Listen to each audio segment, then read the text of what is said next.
এই দৃশ্যগুলো দেখে প্রথমেই মনে হতে পারে বিশাল কোনো মাঠে শিশু কিশোর থেকে শুরু করে বয়স্ক মানুষরা খেলাধুলা করছেন। কেউ দৌড়াচ্ছেন, কেউ দল বেঁধে দাঁড়িয়ে আছেন, আবার কেউ মেতে উঠছেন আনন্দে। কিন্তু কাছ থেকে তাকালেই বোঝা যায় এটি কোনো মাঠ নয়, বরং বরফে পরিণত হওয়া একটি নদী।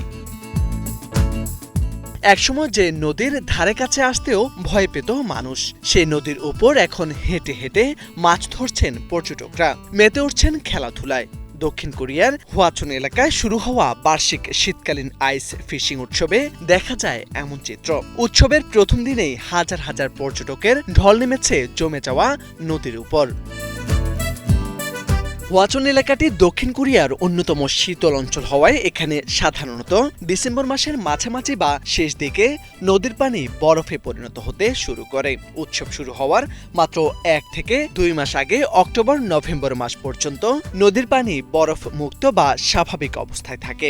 গভীর শীতের শুরুতে উত্তর দিক থেকে আসা ঠান্ডা বাতাস এবং পাহাড়ি স্রোতের কারণে ডিসেম্বরের পর থেকে পানি দ্রুত জমে প্রায় 10 ইঞ্চির বেশি পুরো বরফে পরিণত হয়।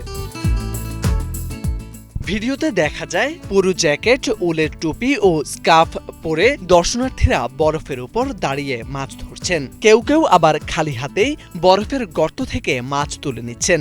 শিশুদের উচ্ছ্বাস, তরুণদের কোলাহল আর বয়স্কদের কৌতূহলে পুরো এলাকা যেন এক শীতের আনন্দ মেলায় রূপ নিয়েছে। বরফের উপর বসে কেউ মাছ ধরছেন, কেউ আবার পাশে দাঁড়িয়ে অনেকে সেই দৃশ্য উপভোগ করছেন।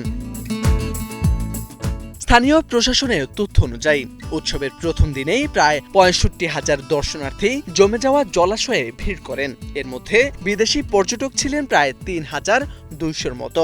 ভিডিওতে দেখা যায় কনকনে ঠান্ডা উপেক্ষা করেই মানুষ উৎসবে মেতে উঠেছেন। বিকেলে তাপমাত্রা নেমে আসে -9 ডিগ্রি সেলসিয়াসে। ঠান্ডায় নদীর পানি জমে তৈরি হয়েছে প্রায় 26 সেন্টিমিটার পুরু বরফ, যা উৎসব আয়োজনের জন্য যথেষ্ট নিরাপদ বলে জানায় কর্তৃপক্ষ।